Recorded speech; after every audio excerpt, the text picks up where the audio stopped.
Imagine a world where the wealthiest don't just influence the rules, they write them. Right now, you might think you're living in a modern democracy.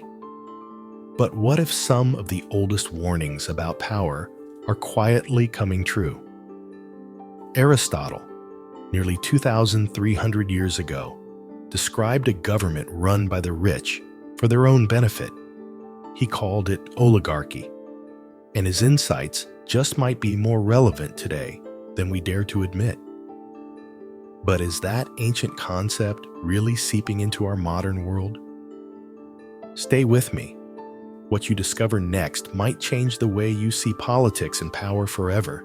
Aristotle divided governments into two categories: the true forms and their corrupt counterparts. Monarchy becomes tyranny when power turns selfish. Aristocracy, meaning rule by the best, twists into oligarchy if wealth gains priority over merit. And a balanced system, or polity, can degenerate into uncontrolled democracy, what he saw as mob rule.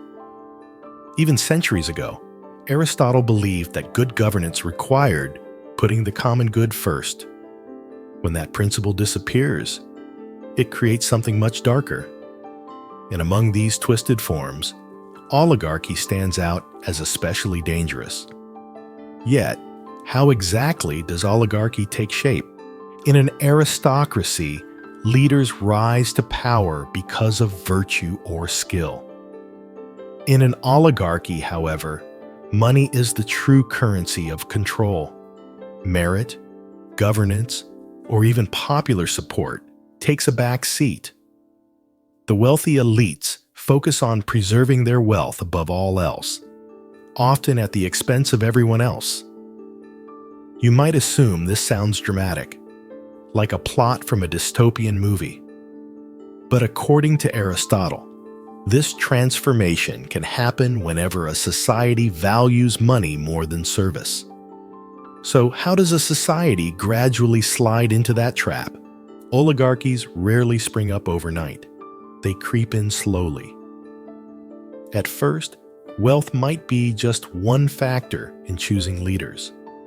But as time goes on, money becomes the deciding factor. Laws get rewritten to benefit an exclusive upper class. And these elites use their power to amass even more wealth, creating a vicious cycle of self-preservation. As Aristotle observed, the more financial barriers that appear, the more people outside that inner circle are shut out. Eventually, the gap between rich and poor becomes impossible to ignore. But the question remains, once the wealthy seize control, how do they keep it? Oligarchs don't rely on brute force alone. They're subtle, using 5 key tactics to tighten their grip: control over lawmaking, crafting policies that favor their own interests, economic manipulation, steering taxes and trade to protect their profits, often leaving the average citizen burdened, political influence, making elections expensive and heavily funded, so regular people can't compete, media and cultural domination, controlling the channels of information to shape public opinion, class barriers, restricting access to quality education or career advancement, so social mobility grinds to a halt. Each tactic strengthens their position, creating a system that seems unshakable. But Aristotle believed no system lasts forever. Aristotle warned that oligarchies might grow powerful, but they're often short-lived. Why? Because the wealth gap keeps widening, fueling anger among those at the bottom. Internal feuds can erupt between elites vying for control. And sometimes, populist movements rise, either toppling the wealthy few or simply replacing them with another set of oligarchs.